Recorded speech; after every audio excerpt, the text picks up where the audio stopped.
এবার দেখো তাহলে অবজেক্ট ক প্রকার বললাম, অবজেক্ট হচ্ছে দুই প্রকার, ডাইরেক্ট অবজেক্ট বা অ্যাকুইজেটিভ অর্থাৎ মুখ্য কর্ম, এবং আরেকটা হচ্ছে ইনডাইরেক্ট অবজেক্ট বা ডেটিভ, এটা হচ্ছে গৌণ কর্ম। দেখো সাধারণত কি দিয়ে যদি প্রশ্ন করি তাহলে যে উত্তরটা পাওয়া যাবে সেটাই হচ্ছে এই ডাইরেক্ট অবজেক্ট, এবং সাধারণত কাকে দিয়ে যদি প্রশ্ন করি তাহলে যে উত্তর পাওয়া যাবে সেটা হচ্ছে ইনডাইরেক্ট অবজেক্ট। মনে থাকবে, তাহলে কি দিয়ে প্রশ্ন করলে সেটা হচ্ছে ডাইরেক্ট অবজেক্ট, এবং কাকে দিয়ে প্রশ্ন করলে সেটা হচ্ছে ইনডাইরেক্ট অবজেক্ট। এটা আমাদের এই কনসেপ্টটা আমাদের ভয়েস চেঞ্জের সময় লাগবে, ঠিক আছে, ডাইরেক্ট অবজেক্ট এবং ইনডাইরেক্ট অবজেক্টের।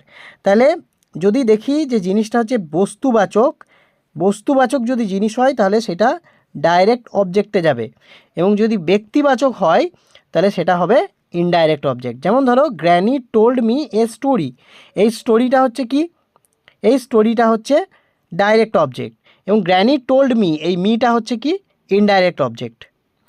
এই ডাইরেক্ট অবজেক্ট এবং ইনডাইরেক্ট অবজেক্ট এই কনসেপ্টটা বুঝতে পেরেছো সবাই?